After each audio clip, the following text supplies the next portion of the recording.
stuff that people are dealing with, and I just framed it in the letters of their future wife. So that started back in like 2000. So it was like little short things, or some of them were songs or whatever it was, but it was something that kind of inspired me to just start writing and really trying to deal with relationships without being in a relationship. And so, you know, I think after reading this book, one could really agree that it's very therapeutic.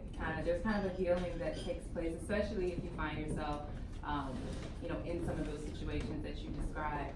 So would you agree that that was a healing time for you as well throughout the process of writing it? Because it sounds like you were working on it for quite some time. Yeah, definitely. That was the whole purpose of it. It was just like, I know I can't heal while I'm in a relationship because I'm looking for all the wrong things. Yeah. So let me just focus on writing it and then reflecting on what I'm writing. So that way I can put it down. It's safe to put it on paper because paper doesn't bite, paper doesn't talk back, paper doesn't do all those things and paper doesn't reject. Right. You might have grammatical errors, but you can fix that. Yes. So that was the whole process of that. And then as I became to mature and get more information from other people, it turned into, okay, let me use this outside of me to help others.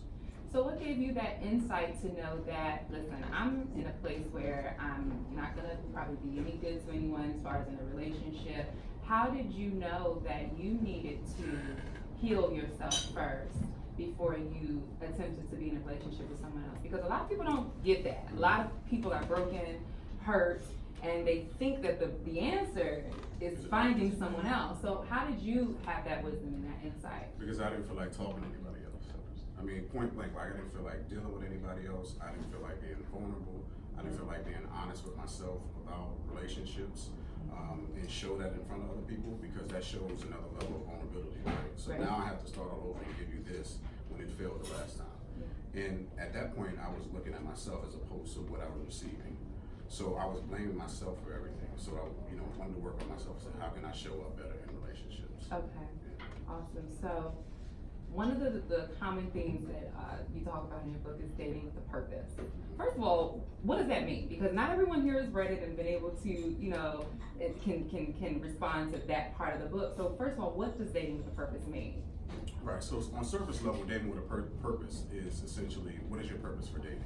Like, people have different reasons of why they're dating. Like, people might just date just to get a free meal. Some people just date to get a free meal. Some people date just to meet people. Some people date to have relationships, friendships, or whatever, build something. And I think if you decide what your purpose is for dating, then you can kind of like gear towards that. So I always say, like, there's two ways to look at it when you're dating. You're either dating as a job or you're dating as a career. So I think when you put more investment into it, like your career, then you're more dating with a purpose, and you're dating for the long run. So you start off by dating with a job, but you can switch any job. Right. That's not really your passion. But when you want a purpose, it's more of your career. So a lot of times when women are dating, and I would say it's once they get to a certain age, but the truth is it can be of any age. Women feel like, I need to let him know right out the gate what I'm looking for, because I don't want to waste 6-8 months of my life, and he doesn't want what I want. So when you're talking about dating with a purpose, how do you really smoothly go into that without being off-putting or without intimidating a person that you may be interested in? I think a lot of times, like you said, we go in and say, this is what I want, this is what I need. And what if the person says, okay, I have what you want, what you need, but you guys still don't get along? It still doesn't make it. So sometimes two loves don't like. So you can have your own style of love and all that type of stuff and what you want. Y'all can be on the same page, but not every experience that you have with somebody is a waste of time. Sometimes it's an experience to get to know yourself, get to know that person. And I think we get so offended when it doesn't work out. We get so offended when something goes wrong. We don't give a chance to really understand what's really happening. I just was talking about this, how a lot of times we attack what happened to us before in our current state of relationship. So it's like, oh, you're showing up like what I've been through, instead of understanding, is this what it is? And it's an opportunity for conversation. So what would you say is the attitude that people should go into a new dating situation with? Openness, honesty, and patience, and not only grace for the person that you're with or you're dealing with, but grace for yourself. We beat ourselves up a lot, and then it turns into a defense mechanism, and then we're beating them up, and it's like, I'm not dealing with this because all that extra stuff, we don't allow ourselves to kind of like sit and just kind of like be patient and think about what's happening. So, also in the book, you talk about having experienced several divorces, even though you've never been married. Right. So, explain that. Explain that. Right. So, in that particular part, that dealing with a lot of different couples, because not everything in the book is about me personally. We're dealing with a lot of couples, and in my experience, it's like we invest a lot. You know, we invest a lot in our relationships. We give it our all, and it feels, you know, like a pseudo-divorce because we put all this into it. Now we're, you know, breaking these. We're not really breaking the soul tie, but we're breaking our experiences. That we're living like we're essentially in a marriage. Like we're giving up everything to a person that we're not married to. So now we're breaking up and we're losing all these things. Like sometimes we live together before we do, and then we gotta break the lease. Sometimes we buy things together like a car or whatever it is, and we gotta break that. We gotta go through all these things that look like a divorce when it's a breakup. So I think we need to be more patient before we invest all of those things in, before we and decide that are we going to that marriage type of level. Yeah. So, do you have some straight up do's and don'ts that you feel like should not be happening at a certain time in a relationship? Like you said, sometimes people break up and it feels like you said like a divorce when it's not that. So how do people protect themselves from that? Again, it's constant communication. For me, I think, because my personal experience is like, I feel like I've been to almost everything. So I would say that really take your time and be patient again. But don't just assume, like we assume a lot and we don't communicate enough. We're afraid to have the strong or the important conversations early. You know, I see a lot of people that will give up our bodies before we talk about finances. You know, we'll do things that's not necessarily in order. You know, we find ourselves in a place where it's like, I've done all this, but where's my return? Like I've done all this, but where's the investment? Where is everything that we said we're gonna go? When we haven't done anything to, you know, really build what we need. Yeah. And you know, we kind of live in a time where people don't like that word order. When it comes to relationships, people feel, well, I just do what works for me, this is what works for us. But I do agree that there is a reason that, you know, order is in place when it comes to relationships and marriage and whatnot. But that's just my own personal opinion. But so going back to like you said, several divorces, having never been married. What do you feel? Do you feel that it encourages the reader to go forth in relationships, or to be a little bit more cautious? What kind of was your goal when you were working on that area of the book for the reader? What did you want them to take away from that? To really pay attention to themselves and how their experiences are impacting them today. So, and not repeat patterns. So we don't have the same type of result because we're doing the same exact thing. Yeah. Like I said, expecting difference when you're doing the same thing, which it just doesn't happen. So I wrote the title just to kind of like for shock value, but I want you to understand what it looks like. And maybe you don't even realize that you're just jumping from one relationship to another and you haven't even healed from the first one. So which is like one continuous relationship with a new person. So I think it's important that we just pay attention to our patterns and what that ending looks like, and also take some time between relationships. I think a lot of times, again, we just rush right into something new. Yeah, have that period of growth and kind of get to know yourself. So I want to ask you a question that I think a few other ladies probably have. You know, we've got, are there single women? Yes, okay. All right, well then this book is definitely for you. So, how do women know when a man is ready to marry them? Because, like you said before, we go from relationship to relationship. You know, you invest a lot. You can, you know, a lot of your time, a lot of, you know, your money or whatever. Some people relocate. How do you know? Are there straight up signs, or how do you know? I don't think it's up to the woman to determine or to know when a man is ready to marry her. I think that's the responsibility of the man, because he's asking the question. Because there are men who will play the role for a long time, you know, give you the carrot, you know, you're chasing it, but you're not eating. So I think it's, again, it boils down to conversation. It boils down to, are you giving everything that looks like a marriage, but he's not willing to commit to that wedding, you know? So I think it's, again, more conversation. And a lot of times we assume we take the responsibility and we answer the question before asking. And so we just create something like, is he ready to marry me? Is she ready to marry me? And it was like, yes, because I can see them doing this, and we don't have the actual conversation. Okay, so what you're saying is people need to really sit down and be frank about their expectations and standards, expectations, standards over expectations. Okay. Standards allows wiggle room, but it also keeps you who you are. Okay, y'all taking notes? That was a gem right there. That was important because I mean I see this happens all the time. You know, my husband and I have been married for it'll be 5 years next week, and we got married. Thank you. Yeah, thank you. And we got married pretty young, and so a lot of our friends are beginning to follow suit now. You know, we've been married for a while, and we're just kind of starting to see our friends get serious about relationships. And I love your perspective. I'm gonna have to really make sure I share this with some folks. But I do think it's really important for the man to establish, you know, that this is something that he wants.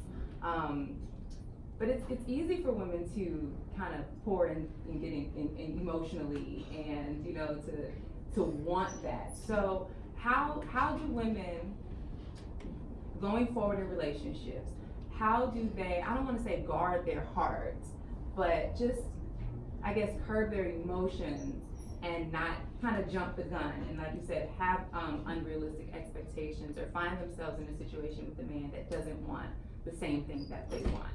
Yeah, I think a lot of times, again, we got to do individual work. So if, you know, a woman says she's willing to put her heart out, she's willing to get the results of whatever happens with it. Like, you trust yourself that no matter what happens, that you'll be okay. And I think that's the first thing, again, doing that self-work. And then once you meet the person and, you know, the emotional response to things, again, might not be what you're dealing with right now, but if you're able to communicate, if you need to step away and then come back and communicate, hey, this is what I need, this is what I see, let's talk about it. And then if you both are in a healthy position, or we both can have a conversation, then that's how it should be. So it goes without saying that, you know, we see television shows, hear conversations about the challenges that women have when dating, but what are some of the biggest challenges that men have when dating? A lot. Yeah, let's talk about that. Because sometimes I think women, we aren't always as understanding of the way that men feel, and remembering that they have feelings, right, emotions, and everything right, too. Right. And that's essentially why I wrote the book. It's really geared towards the man. You know, that's why I say it's a woman's reference. I mean, y'all can read it, y'all can do your work, but it's more geared towards the man because we have work that we need to do. Sometimes we don't know how to communicate our feelings. You know, growing up, we're told that we're allowed to be angry, we're allowed to lash out, put it all in sports, or forget about it, man up, all those types of things, and then it manifests differently when we're upset. Whether we want to look at it as a depression, which shows up differently for men, it shows up with promiscuity, it shows up with anger, it's isolation, all those different things, and that we really need to address. So for men, as far as like we come in and we're dating, we're dealing with this whole ego thing as well. We're dealing with access. Of course, it's more of y'all than us. So, and we're dealing with sometimes not being able to express ourselves, and not really being able to say what we want. And I always say, you know, in relationships or it just in general, men kind of express themselves 3 times to a person to see what their response is. And out of those 3 times, if it's not a good response, then it's gonna be a shutdown. It's just gonna be in the back of the head. It's just like, nah, I know I can't express to you.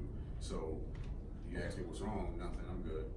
And you said 3 times. So how are they expressing it? Because sometimes people may not even be able to realize and identify that a person is expressing something to them.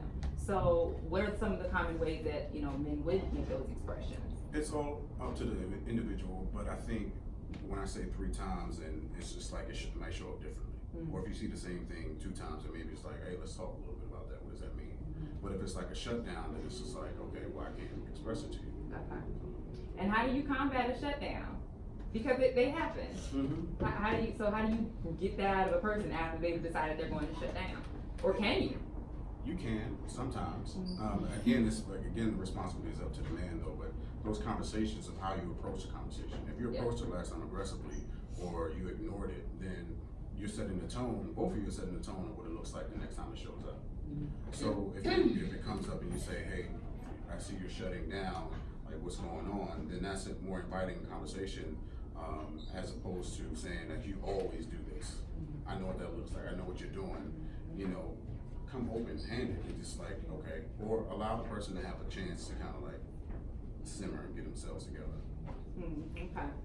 All right, I'm taking some notes as well, because communication is so key, and everybody has different ways that they understand things. We all know about the different kinds of love languages that people have, and which is something else I did want to ask you about too. How do we identify a person's love language, a way that they receive information, or a way that they feel loved, you know, feel respected and feel valued? When you're dating someone new, how do you identify that? I want to go back to something real quick. You Yeah. talked about like emotions and the man. It's something that I want to say. I just lost the thought. I just lost the thought that fast, but I thought it was important. It'll come back to me. Yeah, it'll come back. But to answer your question, as far as love language just shift. I mean, I know we take the test, and I always tell people to take it a couple of times because depending on the mood, that's going to be number one. We usually have a consistent one, but sometimes it shifts. Like it can be words of affirmation, but if you're not feeling a person, it doesn't matter what they say. Same thing, like touch. I don't want you to touch me. If that's my thing, like you just push the person off. So when you're dating, I think they need to be in tune with themselves. So if I show up, it's like I want this. That's okay. I can communicate that. Sometimes I feel like touching. Sometimes I don't. Okay. Sometimes I want to hear your voice.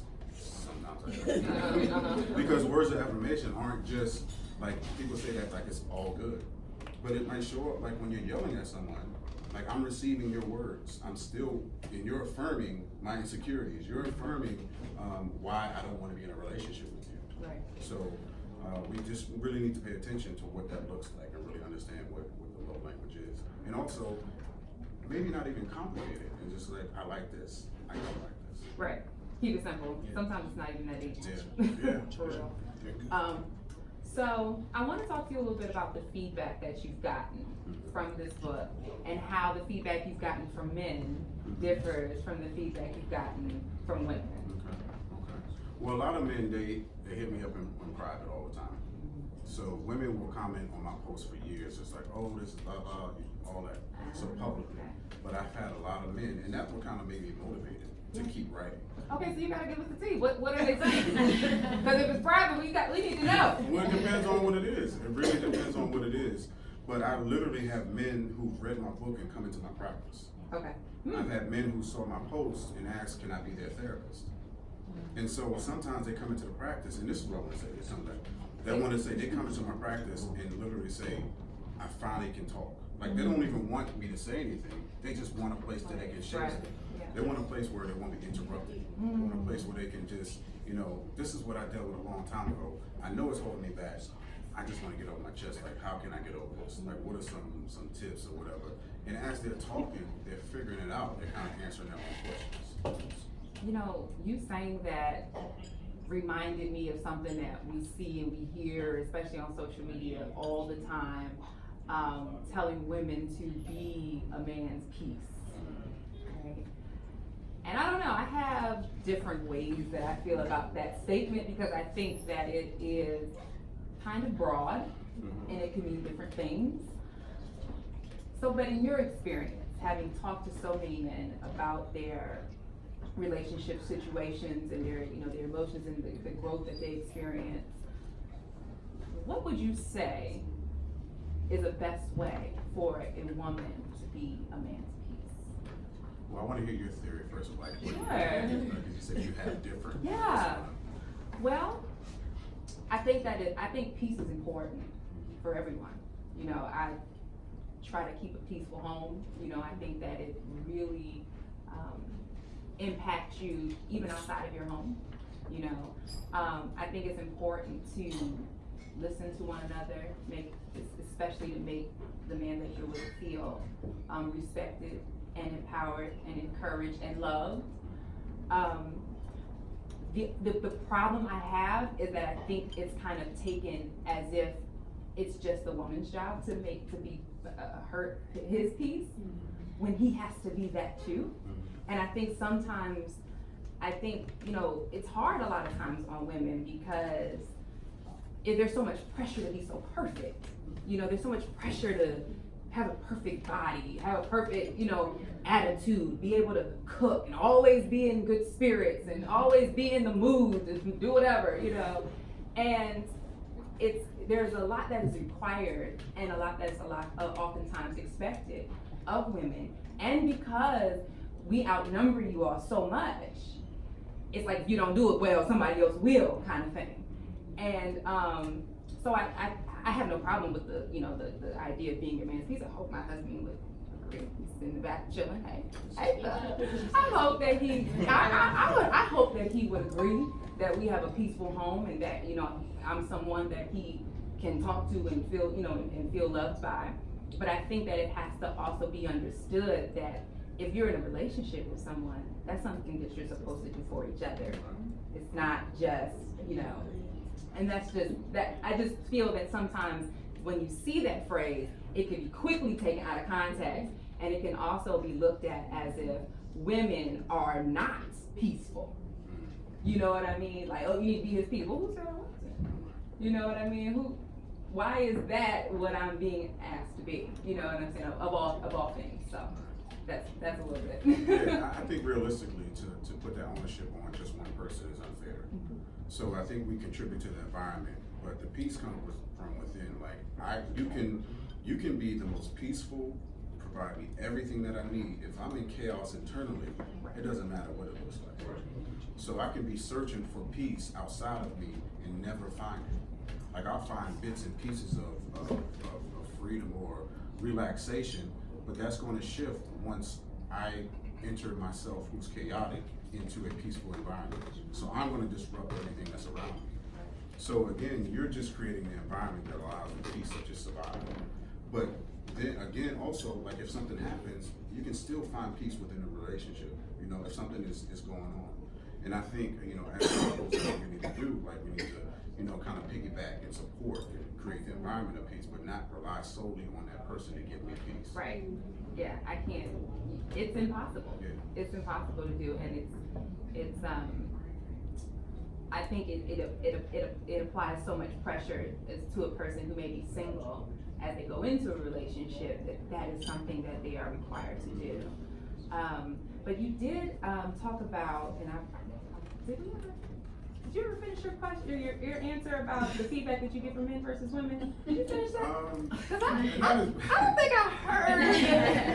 I don't think I heard. We need to know what these men are saying. Right. We need the inside scoop. Bashea. So some men are saying like, essentially, thank you for being a voice. Mm-hmm.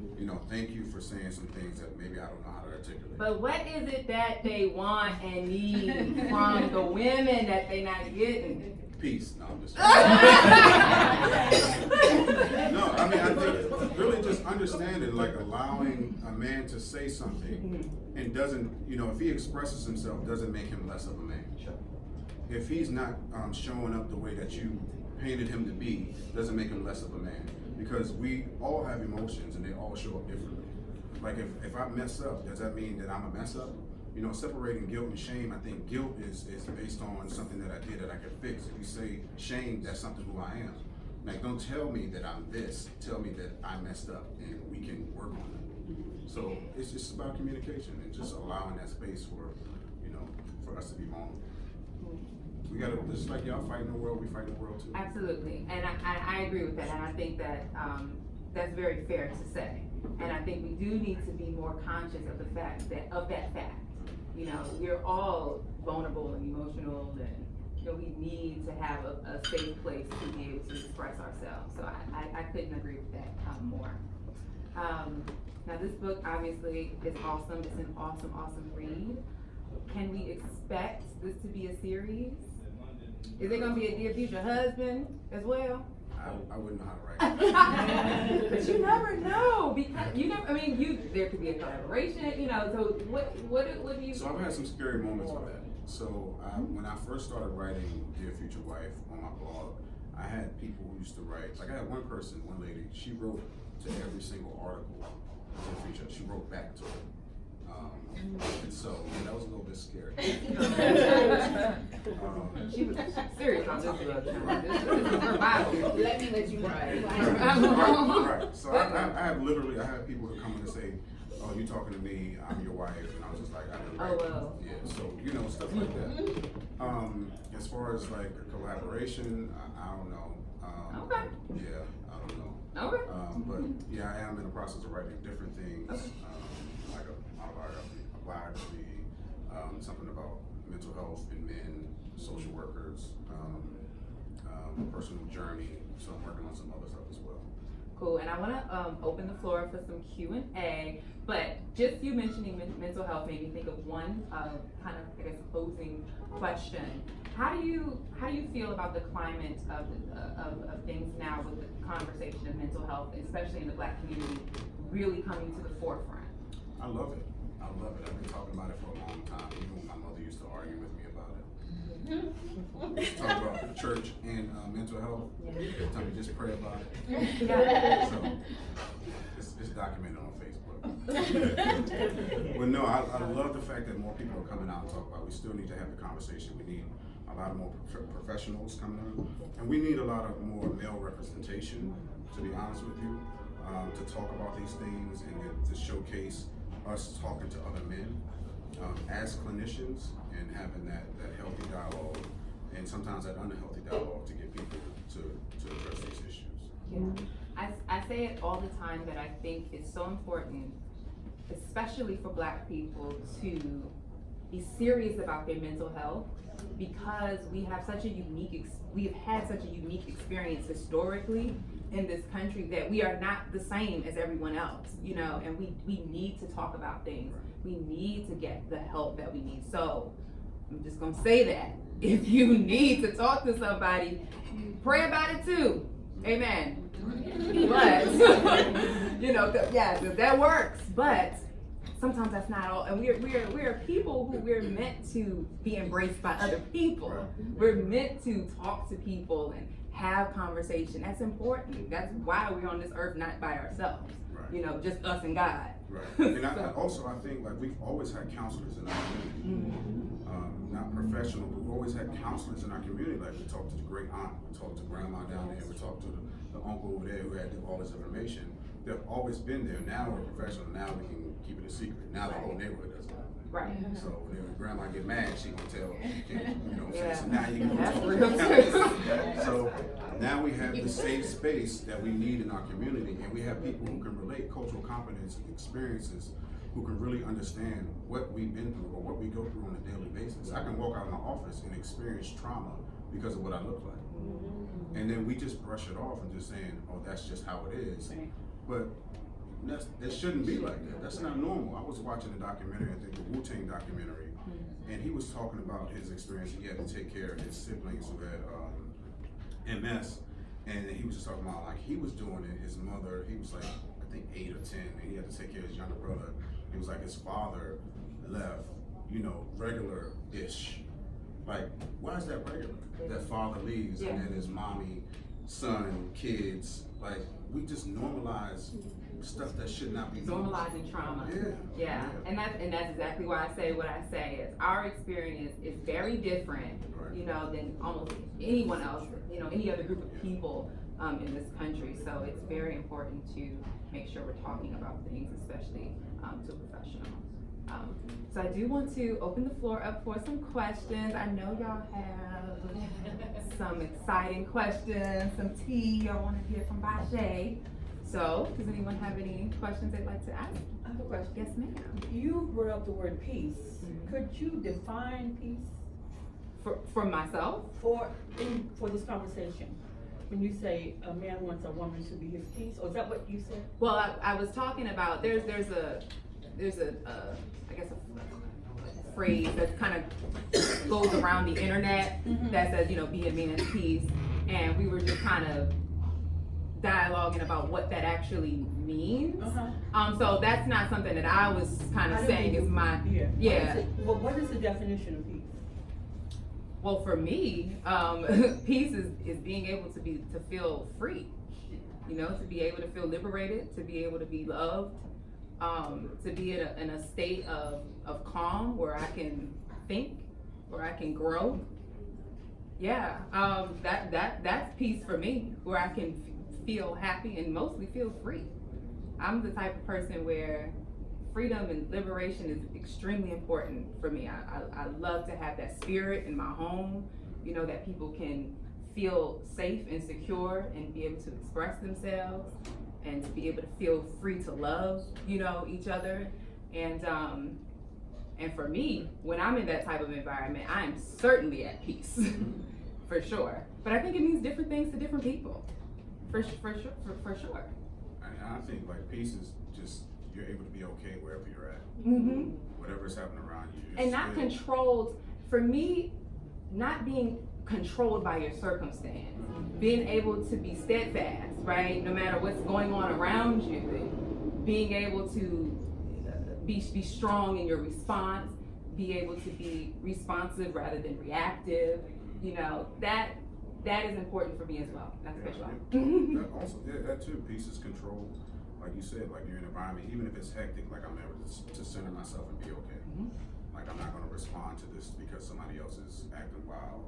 I'm not gonna be able to do this. Like I just have control of my emotions. Doesn't mean that I'm, you know, numb to things, but I'm able to look at something and say, okay, I'm okay. What should I do?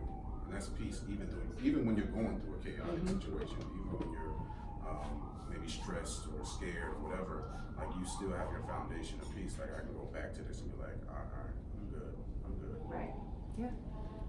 That's it for me. The reason I asked is because a few years ago, I came across a definition of peace, and it was undisturbed quiet. So what that means is, when you're in a relationship, if you have defined the same thing, if what you're going through has the same definition, then whatever you go through, you'll have that undisturbed quiet, because you won't be disturbed by what the action is. Mm-hmm. So then you deal with situations with peace, because you still have that sustained quiet. But you will have to have come to understand this definition. That's what the two becoming one means. Mm-hmm. You become one with the definition. So then whatever happens outside of that does not disturb your peace.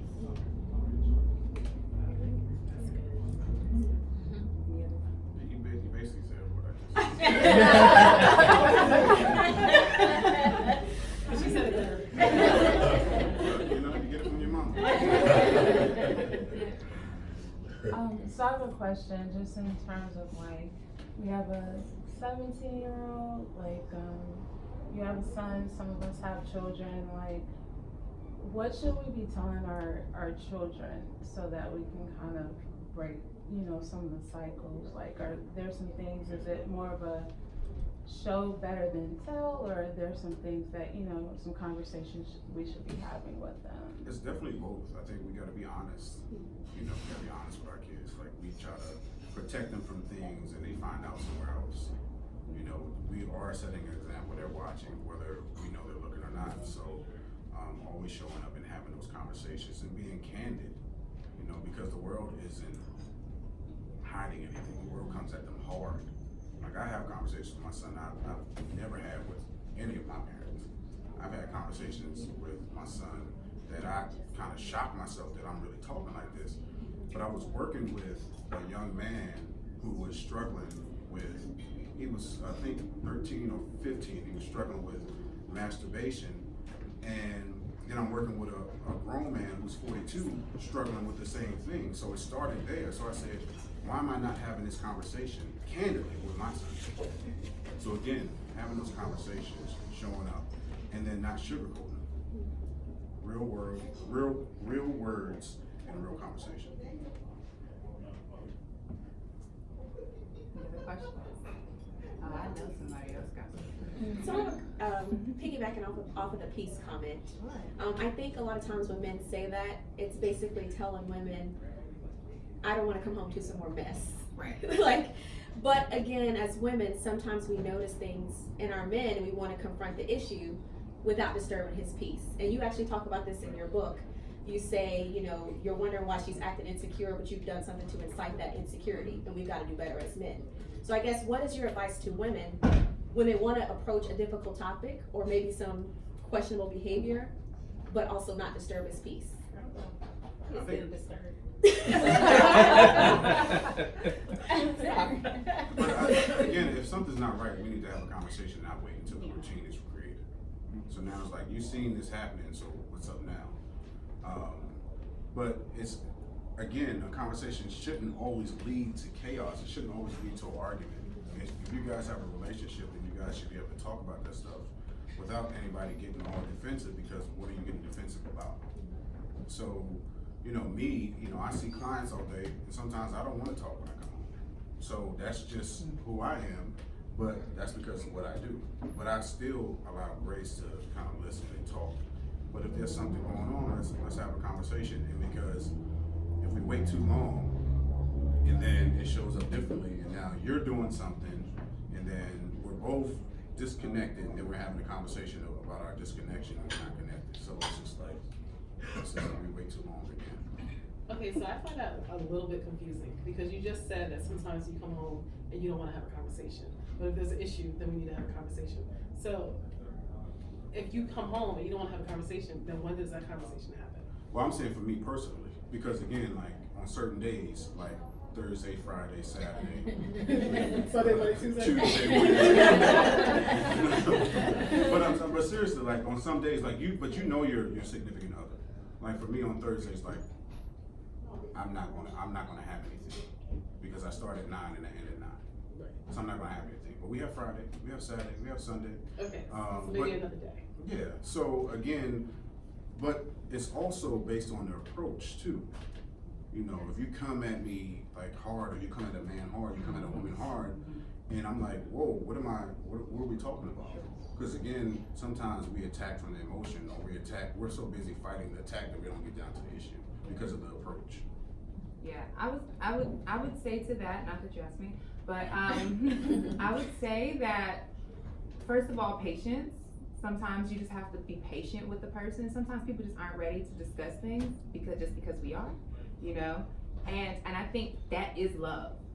Being patient, being able to say, even though this is bothering me right now at 4:04, I'm gonna wait until he may be a little bit more ready, or maybe she may be a little bit more ready. Because it's just not all about you all the time. It's just not all about how you're feeling, you know? And I feel like if it's something that you really want to address and you want it to change, then it has to be said right, or else it can just prolong the drama, prolong the issue, whatever it may be. So I just think being patient with you.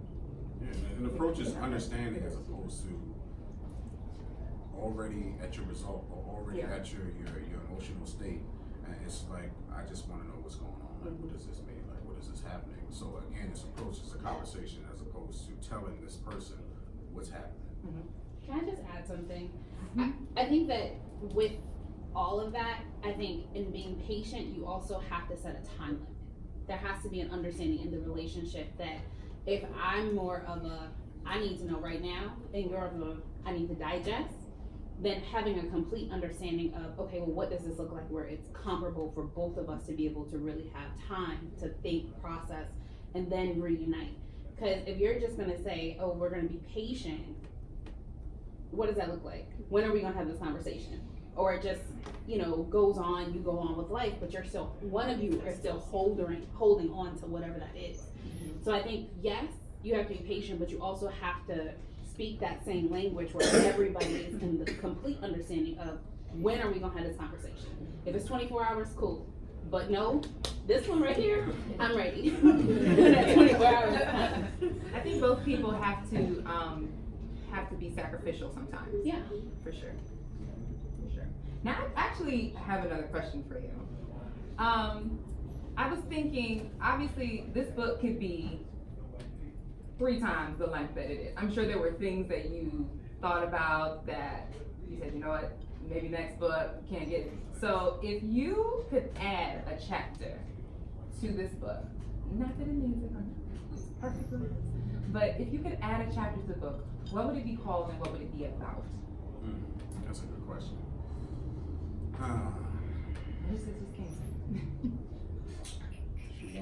I know. And it's funny because I had this question yesterday and I still didn't Really? know what I was gonna come up with. Because I think there's so many different things that can be discussed, and it's not in a book. But I also wanted to be as general as possible, but also wanted people to kind of really work on themselves. But I guess at this stage of life and what's happening in general, I would add a mental health piece in there, and how you know, your mental health shows up in the relationships. We talk about curses. We talk about you know, how what happened to you at 5 shows up at 35, or your thought process of how your family dynamics impact the way you show up in relationships. So I think it's what does your generation look like? Dear future wife, what does your generation look like? Because we're talking about different generations. So now let's redefine our generation. So what's your favorite chapter in the book? What would you say is the most important one? A woman's words. Why is that? I mean, words are life and death in the power of the tongue, and I think a woman's words are so important.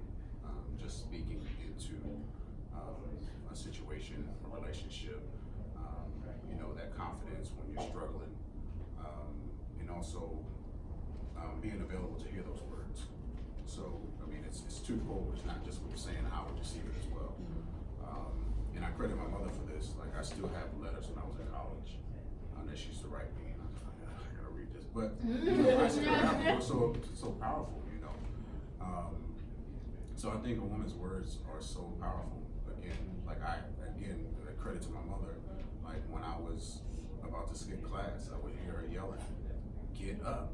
You know, literally, I would hear her voice. Yeah. So, and we still hear, like, even when we're making decisions, we're thinking like, what's she gonna say? You know, we hear the words and the voices of our significant others. So, Yes, that's real. I agree. Yes, it is. So I have not read the book, and so I'm not familiar with what's all encompassed in the book, but I will have it later today. Sex is one conversation that I feel like we have not delved into.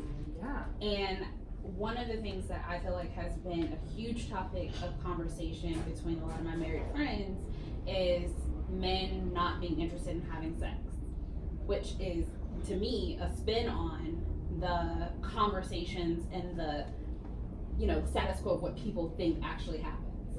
And so is that covered in the book, or do you speak to that in the book? And if not, And if not, you speak to it now. Right. it's covered in 2 chapters. There's one called Love, Sex, and one called My Fantasy.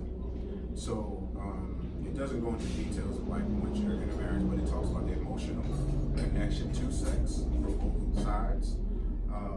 And I think, again, depending on what your experience was as a child, if your experience was growing up, teenage, whatever, was like porn or something like that, or masturbation, I think you lose some of that emotional connection with your significant other.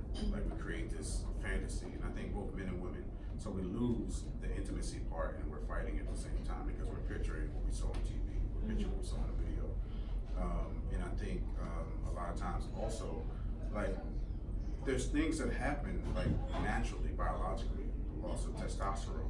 Like, we don't consider that. Like, there's stuff that we can do now. Like, we got to do things that kind of like keep that going. They ain't that old. These are like young men. It does, but I know young men that Have with issues that. with They still have the same thing. It is. It's like a real, like, It is. it's a major issue that I know a lot of people have dealt with.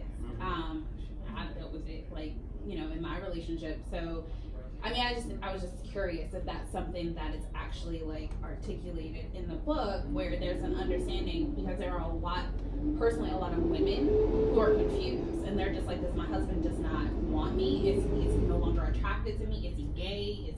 It's all types of questions that start building up around, like, why are we not engaging in sex? And some people, if you waited until you got married, and then you ain't even getting it, you like, hold up, what's going on? So, but there's, like, again, there's so many different levels to that. It's you know, emotional experiences. Like, again, we have emotions too, and if we haven't dealt with them outwardly, it might show up that intimately. You know, so there's so many different things that where sex shows up differently. He might like, you don't want me, like what's going on? And it might be something emotional that he's dealing with. It might be something psychologically that he's dealing with, something that physically that he's dealing with. So it just might not happen because of those things. It's really, I've had men literally, or be embarrassed. Like the same things that might have happened when you're little, like sometimes when you first, like as a teenager, young, spry teenager, or a 20-something-year-old, 22-year-old, where he doesn't agree with you. Your manhood doesn't step up. So we can bounce back from that at 21. But you know, I have a married couple who it happened at 40, and he was devastated.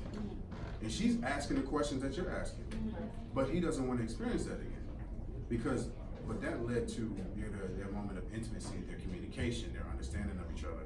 Do I trust you? And if that happens again, we'll be okay.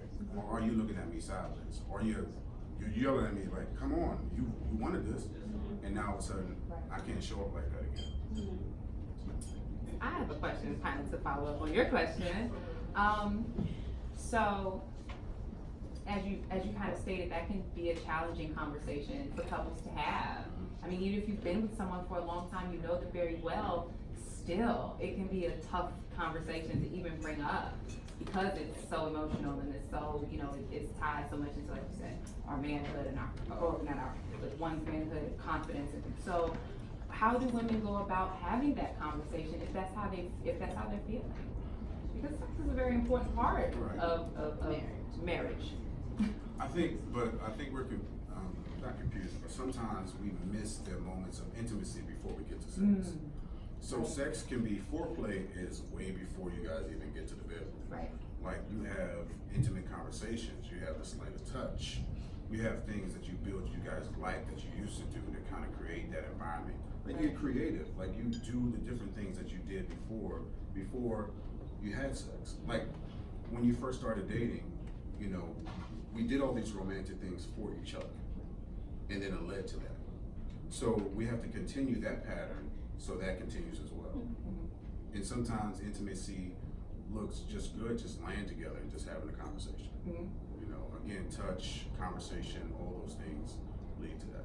So to answer my question exactly. Oh, okay. So Because you never know, it might be somebody in the room that's like, Bashea, tell me what to do, Bashea. So what does she need to say, do? And I hear you on the intimacy part, and I agree. You know that it does start a lot of times long before you get actually into. I do agree with that. But you know. But if you doing your part and it ain't happening, I'm gonna break it down for what she's trying to say. So you're doing your part and y'all still not having sex. Okay. What was the question like? What was the conversation like prior to that? Why aren't we having sex? Like I would like to have more sex. How can we do that? You know, we schedule everything, and I know it sounds cliche. I've had people come in and say like, why I gotta schedule sex? Because you schedule everything else. You got a whole bunch of different life and stuff going on. Like you got your kids, you got your family, you got work and stuff like that. You can shut down a day. Like we take mental health days, so we take the days off to go on vacation. But that's not sexy. And I'm okay. If I'm being 100% transparent, I'm being very transparent right now. Yes, baby. So. This is the perfect setting for this. No. Like I'm great, girl. I'm so open. Like I don't care. So, like while I was married, like there was a time where like I was like, yo, like hello, like what's going on?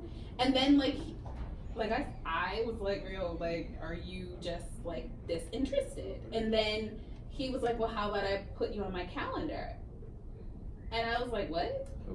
But I mean, that's the way you're saying it like that. Exactly. That's why I said there's nothing sexy about that. So No, there is something sexy about it. I feel like You can manage the schedule. But you telling me that you're gonna hold my, like you're gonna put it on your calendar so your alarm goes off when it's time to hold my hand. See, Your alarm gonna go off when it's time to have sex? No, sir, no, I'm not no, interested. I don't think that's what he said. That's not That's what the I'm saying. communication part. Yeah, You that's took- yeah. How it was given to you and how it was taken was two different things. And it might have been said the wrong way, but it also might have been received the wrong way. was like, babe, look, we taking Thursday off. Here we go, babe, we taking Thursday off. We getting it in. No, that's not what he said. Exactly. Right. But that's what I'm saying. It's all about how you communicate I that to agree. a person. Like, again, we take time off for work, for hospital appointments or whatever, which is like, nah, nobody's going to work. Like No. Thursday, This we was, going I'm setting an alarm. I got it. But I'm saying, that's not what I'm saying. I'm saying that when you schedule something, you schedule not just the act, but everything around it. You schedule the day, like you schedule a day of intimacy. Like, this is a day where we're just really going to get into each other. So You know, tell you again, That's before different. That's right. yeah, But that's what I I'm saying. agree. Before you even get into the relationship, into the marriage, like we did work before we got there. So again, you kind of rewind, and that's a chapter in there called relearn. Like we forget to do things because we become robotic. If you look at it realistically, technically you set calendar dates when you were dating because you booked the date and then you led up to it. It's the same thing even if you're married. If my wife tells me to put something on the calendar, I'm in Google. I'm going. That's The it. TV's going off We when say that put alarm goes something on the off. calendar. Exactly. Done, clear. Exactly. But yeah, we did the same thing, you know, when you're dating, you schedule everything leading up to that effort, like you said, and it leads to that intimacy leading to the end point. So in marriage, it's no different. You're just busier, you have more things going on. So you stuck on your what actually happened. No, I mean, like, I agree with everything that y'all are saying, but I lived it. Like, so I went along with it. Let me tell you, I was like, okay, if this was gonna take for me to get some, let's put it on the calendar, right? I'm being honest, sorry. That's real. But like, but with that, it was, okay, literally, the alarm would go off, like, you come downstairs and be like, okay, are you ready? Yeah. Like, wait a Definitely second. the Like, approach. exactly. The setup wasn't exactly romantic. But did you say something to him about it? Like, this is. if I had told y'all all this, what you think? So I think, but there's But surrounding things that create that environment of where that was set up like that. You know, it wasn't just like, hello, Friday, 1 o'clock, Yeah. till 1:15, talk to you later. It wasn't that, like, there's so many different dynamics that go into that. And that's why I'm trying to, like, literally lay out different things that create the intimacy because you guys got all the way up to the marriage. So things were done before that where it wasn't a schedule. So again, we become robotic. We got to get out of that and kind of, continue some of the other things.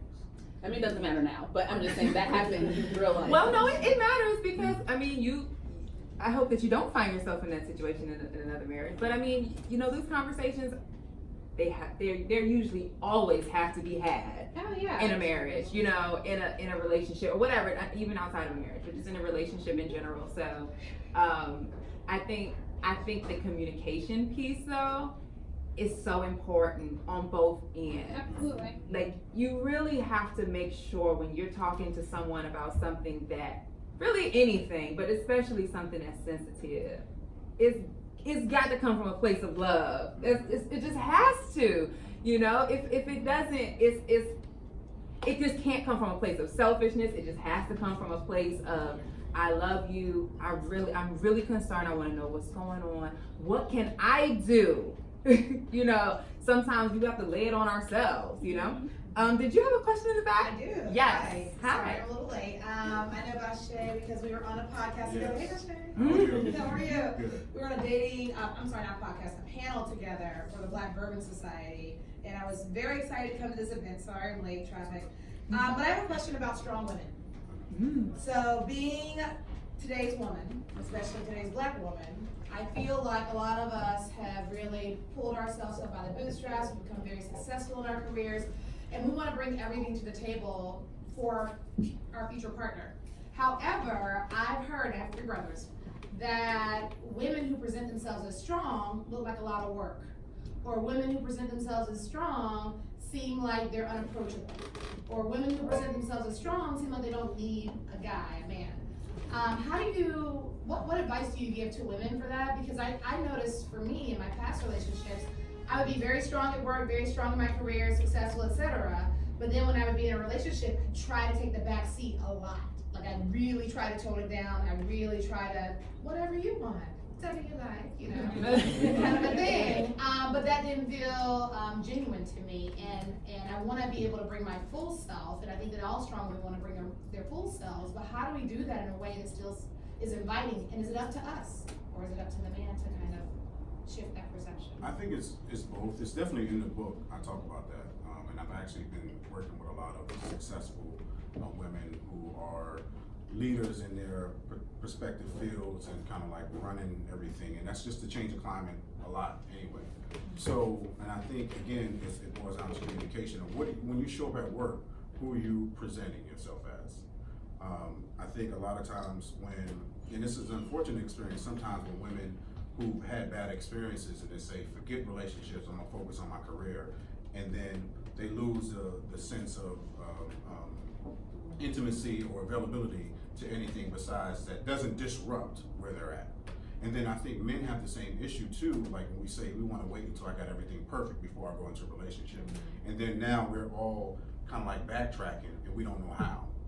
So showing up as your full self, and that's okay. It just be like, what does my full self mean? Like, what am I doing? Am I applying for a job, or am I applying for a relationship, or am I trying to get to know a person? Am I getting to know this person with my CEO self? Am I getting to know this person with my true self, who's ready to be vulnerable and ready to have a conversation and ready to have love? So it's more of an internal conversation in how you're showing up to that person.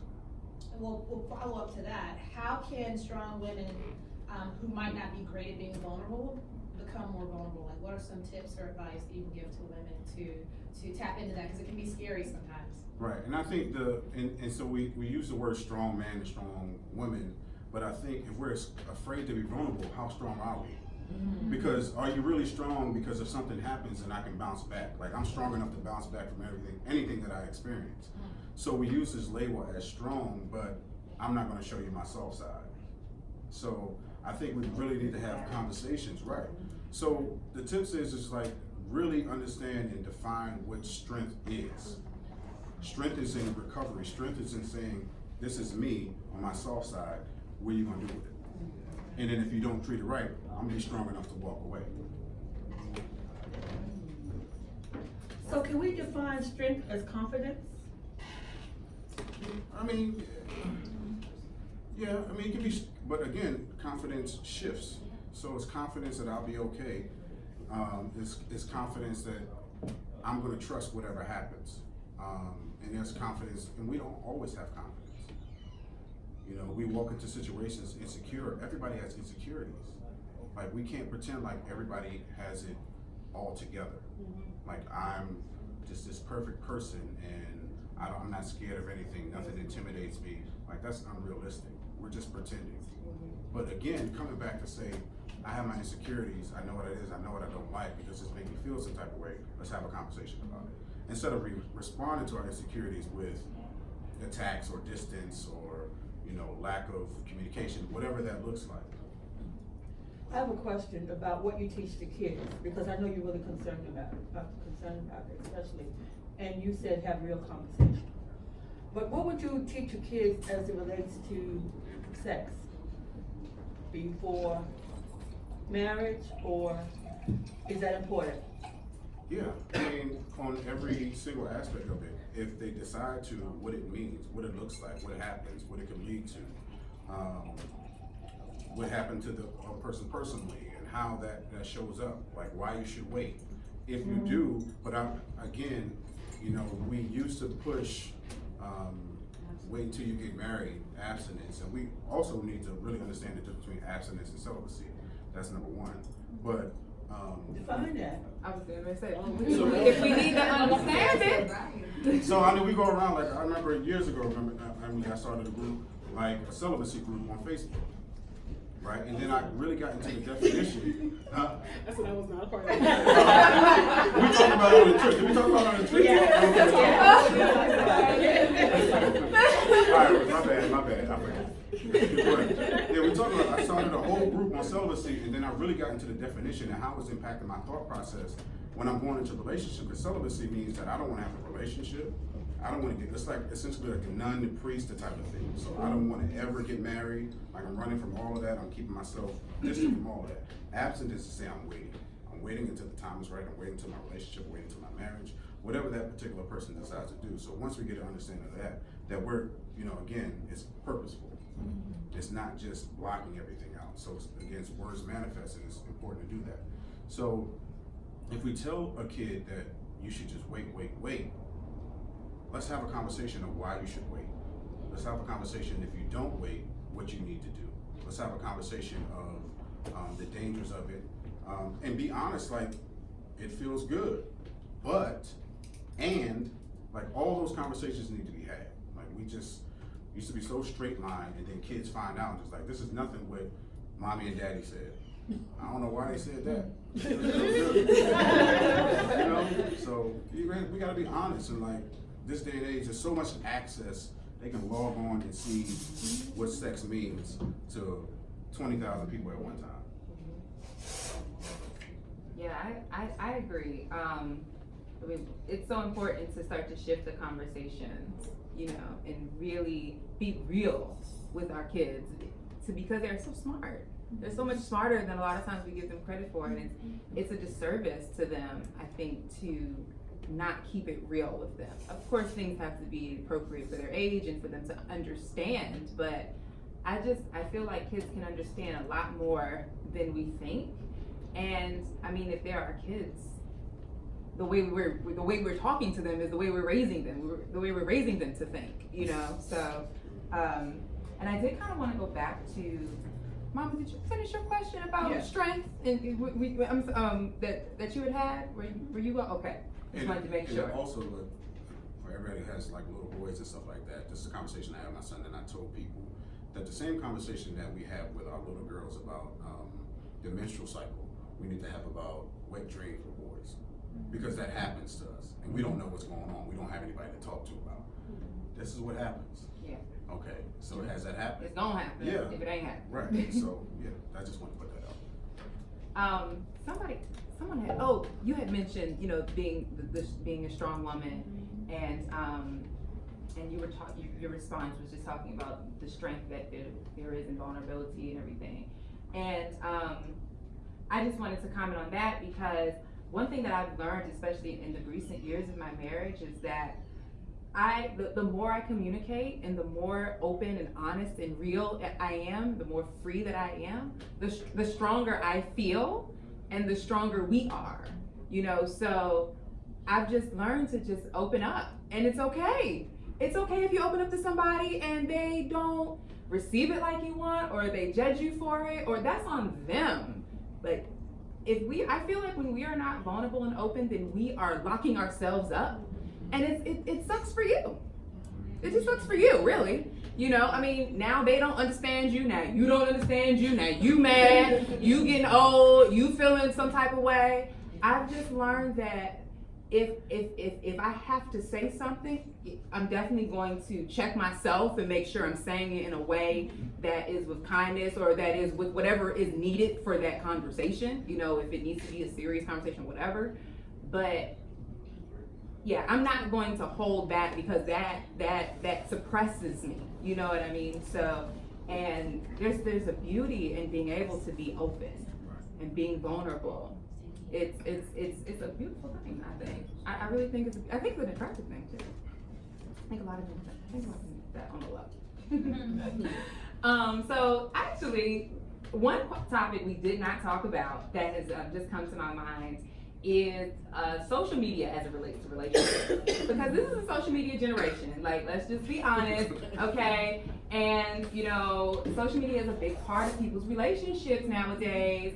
So I wanted to ask you, in your opinion, when should a person get on Facebook, get on Instagram, and start?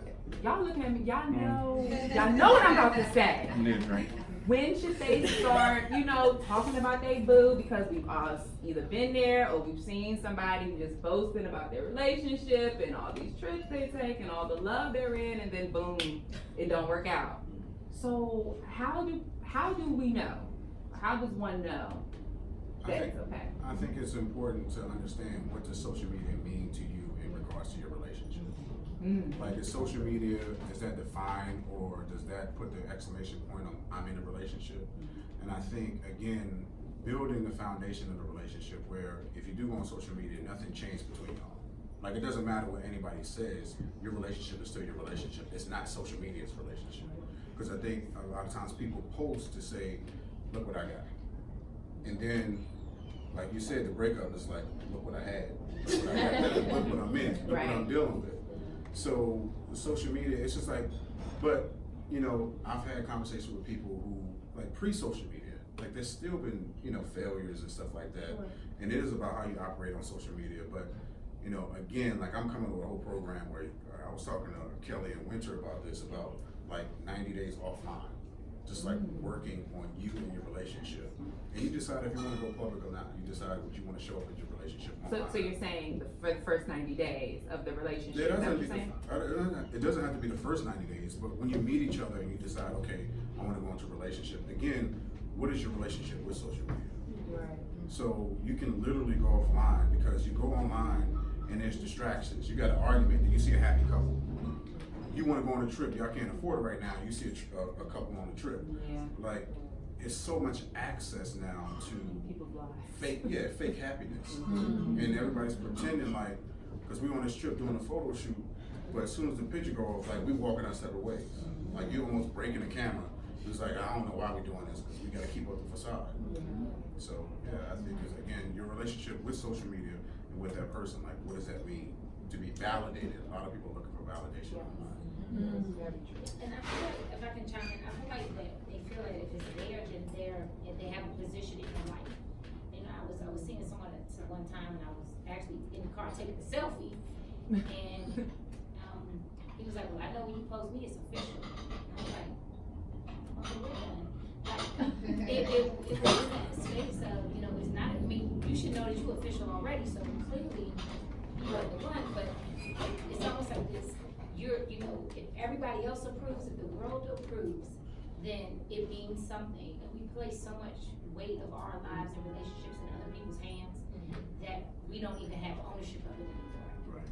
So when we do break up, it's almost like, you know, it's almost like what they say, you post all the time, and then when you break up, you don't.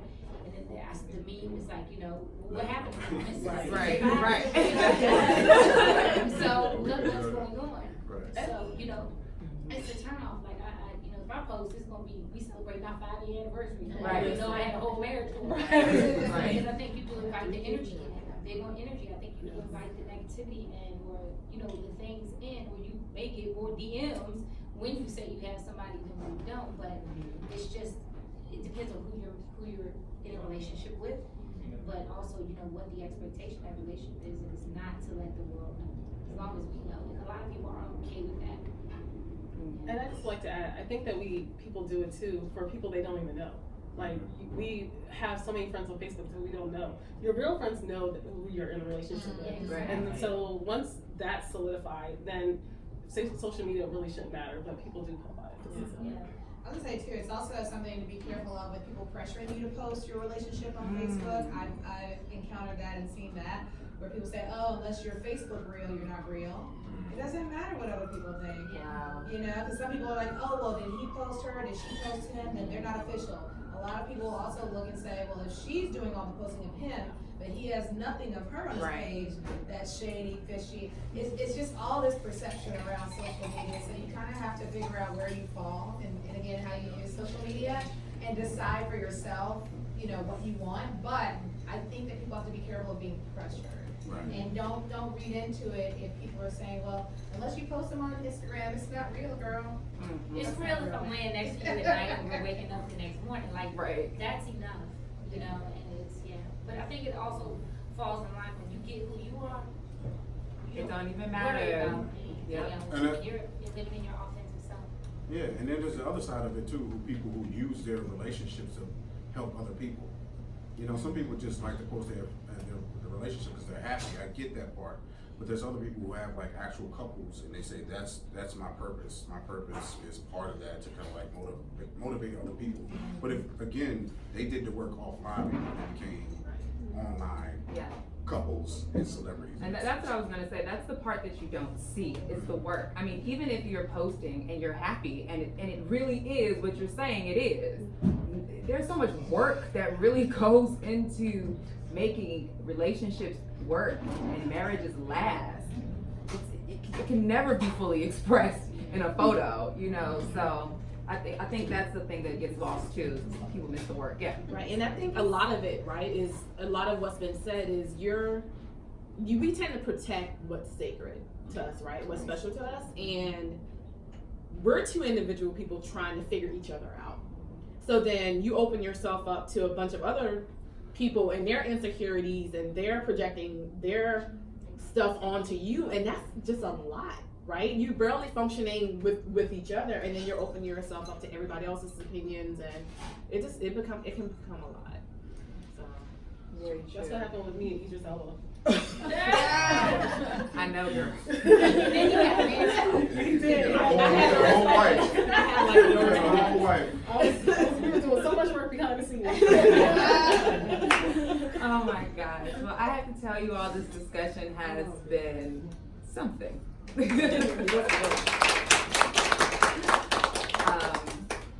want to say thank you so much, Bashea, for sharing, you know, with us. And obviously, what you put in your book is great. And I know everyone who doesn't have it is going to grab it today and get their signed copy. But thank you so much for just opening up and giving us even more to look forward to when reading it. So, and thank you guys for your awesome questions. Thank you, Really, everybody. really awesome questions. Yeah, thank you for facilitating.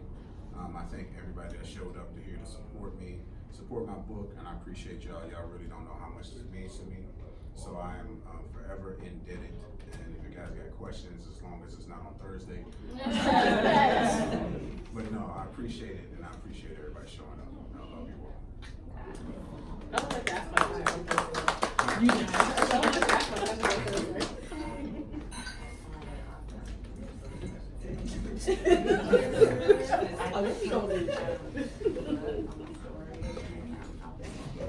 Idris Elba, That was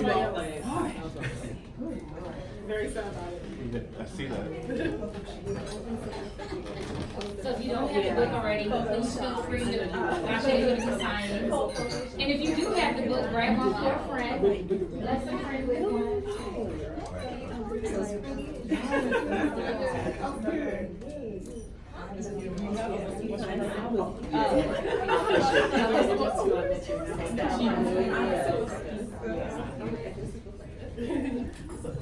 I was just joking about you. No, it's not long ago. And he's not we gonna work behind the scenes about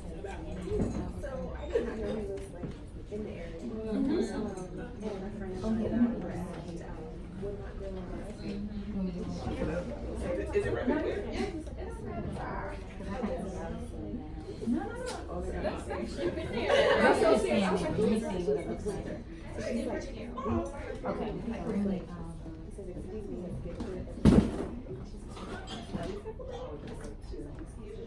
Make sure.